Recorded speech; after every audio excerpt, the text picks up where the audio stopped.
Hello, today I want to show you how to sew a button on for a reversible garment.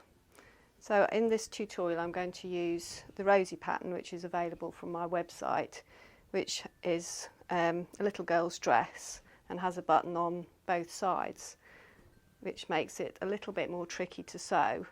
And lots of people ask me about how to sew this button on, so I thought the easiest way to show you is do a little tutorial.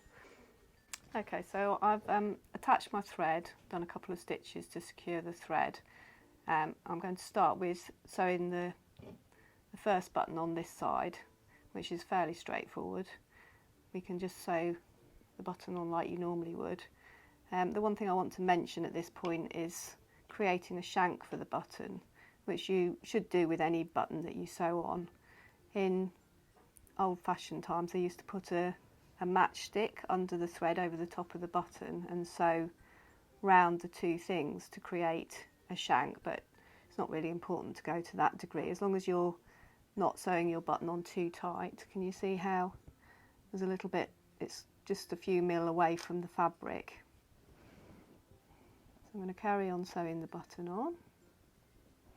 When I've stitched through the holes 2 or 3 times, you can see there it's nice and loose. I'm going to create the shank now.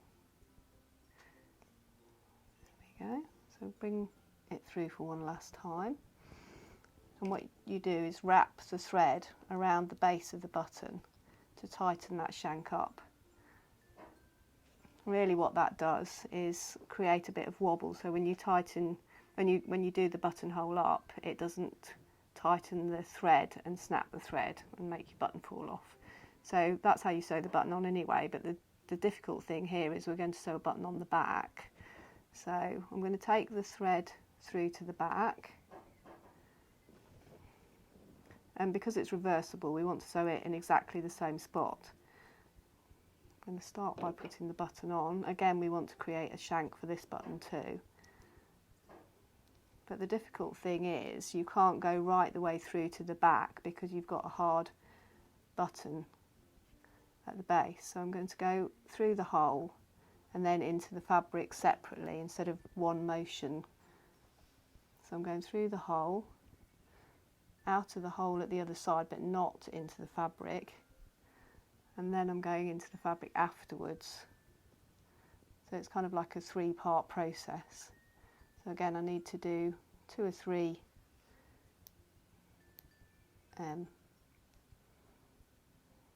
so I'm coming out of there, going into the fabric to secure it to the fabric.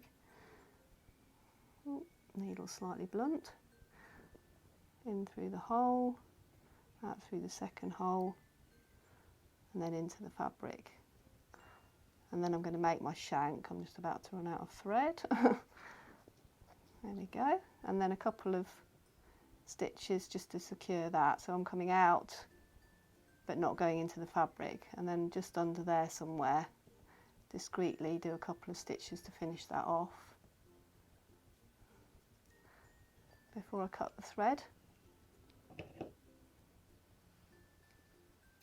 And finish the button, so you've got a button on both sides of your fabric. I hope you enjoyed that tutorial. Thank you for watching. If you'd like to see more tutorials, please subscribe to my YouTube channel.